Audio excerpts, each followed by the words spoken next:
जय जगन्नाथ दर्शक बंधु घर भीतर को बेंग बारंबार आसवा शुभ ना अशुभ यह समस्त मन में सब गोटे प्रश्न रही है। मन रखु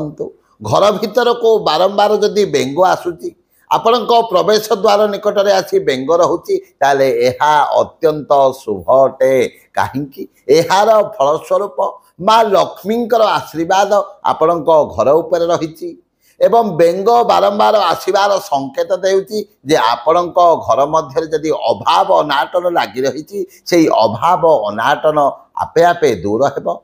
एवं आपणक घरे जदि कहीं रुग्ण अछंती से शीघ्र निरोग रहिबे एवं बेंग जदि बारंबार आसुची मने रखंतु आपणक ऊपर को आसीबा को थिबा समस्त प्रकार बाधा विघ्न संकट आपे आपे दूर हेब एवं आपणक घरे आबाल वृद्ध वनिता निरोग रहिबे। जय जय जगन्नाथ जय जय जगन्नाथ जय जय।